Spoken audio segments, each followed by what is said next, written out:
গন্ডাছড়া মহকুমা সদর থেকে ভগীরথ পাড়া, গিরাচন্দ্র পাড়া, ইশারাই পাড়া, নবোদয় পাড়া, দুর্গাপুরের একাংশ পাড়া, বৈরাগীর টিলা এবং অন্যান্য আরও বেশ কয়েকটি পাড়ায় আসা যাওয়ার ক্ষেত্রে যে সমস্ত রাস্তাগুলি রয়েছে সেই রাস্তাগুলি গত প্রায় ৫-৬ বছর যাবৎ ধরে বেহাল অবস্থায় পরিণত হয়েছে। উক্ত পাড়া বা গ্রামের লোকজনেরা সম্মিলিতভাবে বারবার মহকুমার ব্লক, আরডি ব্লক, পূর্ত দপ্তর এবং মহকুমা প্রশাসনের দ্বারস্থ হয়েও কোনো কাজের কাজ হয়নি। ফলে বাধ্য হয়ে বৃহস্পতিবার গন্ডাছড়া মহকুমা দুর্গাপুরের বিওসি রাস্তা এবং বিএসএফ ক্যাম্পের সামনে পথ অবরোধে বসে জনজাতি মহিলা পুরুষরা। বৃহস্পতিবার ছিল গন্ডাছড়া মহকুমা সদর বাজারের সাপ্তাহিক হাটবার। পথ অবরোধের ফলে অবরোধের দুই প্রান্তে বহু মানুষজন সহ ছোট বড় যান আটকে পড়ে যায়।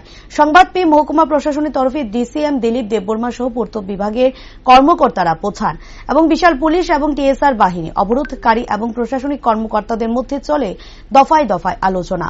অবরোধকারীদের দাবি সুনির্দিষ্ট লিখিত প্রতিশ্রুতি পেলেই পথ অবরোধ প্রত্যাহার করা হবে। যদিও সুনির্দিষ্ট প্রতিশ্রুতি পেয়ে পথ অবরোধ প্রত্যাহার করে নেয় অবরোধকারীরা। এখন দেখার প্রতিশ্রুতি রক্ষার্থে প্রশাসন কি ভূমিকা গ্রহণ করে। রাস্তা হাসপাতালের সামনে যে নিচে দিয়ে রাস্তা গেছে এবং জনপতি অন্য কিছু পাড়া এরপরে বাইগনফা দুর্গাপুর বিএসএফ ক্যাম্প পাইরিলেই আমাদের রাস্তা। এখন গাড়ি ঘোড়া তো চলে না, গাড়ি ঘোড়া বাদ দিয়ে এখন আমরা পায়ে দিয়ে হাঁটতেও আমরা খুব মুশকিলে আছি।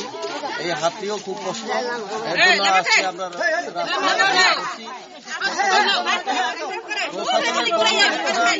এসে আমাদেরকে কথা না দেয় আজকের মধ্যে গাড়ি চলাচলের ব্যবস্থা করতে হইব।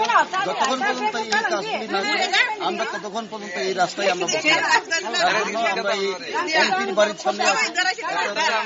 এমপির বাড়ির সামনে রাস্তা দুইটা জায়গা তো অবরোধ। এই শুধু রাস্তা আপনারা এর আগে কেউ জানাইছেননি?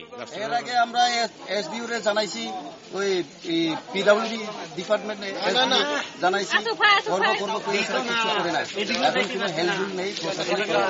তার জন্য আমরা লাস্ট চরম সিদ্ধান্ত নিতে বাধ্য হচ্ছি আমরা পাবলিক। এর জন্য আজকে আমরা রাস্তা অবরোধ করছি। এই জায়গাটার নাম কি? এই জায়গাটার নাম এটা এখন দুর্গাপুর রাস্তা। ওই যে ভেটেনারি হসপিটালের সামনে আমরা বসি। রাস্তাও খুব খারাপ, আপনি দেখতে পারেন, এখন ক্যামেরা করে দেখতে পারেন রাস্তাগুলি কোন অবস্থায় আছে। আর বিএসএফ ক্যাম্প পাইরে হলে আপনি দেখবেন এই রাস্তাটা কোন জায়গাটাই আছে। আমরা মানুষ হাঁটার উপযোগী কিনা এটা কোনো মতে সংস্কারের কোনো উদ্যোগ নেই এই প্রশাসন থেকে। তার জন্য আমরা চরম সিদ্ধান্ত নিয়ে আসছি, আমরা রাস্তা সিদ্ধান্ত নিয়ে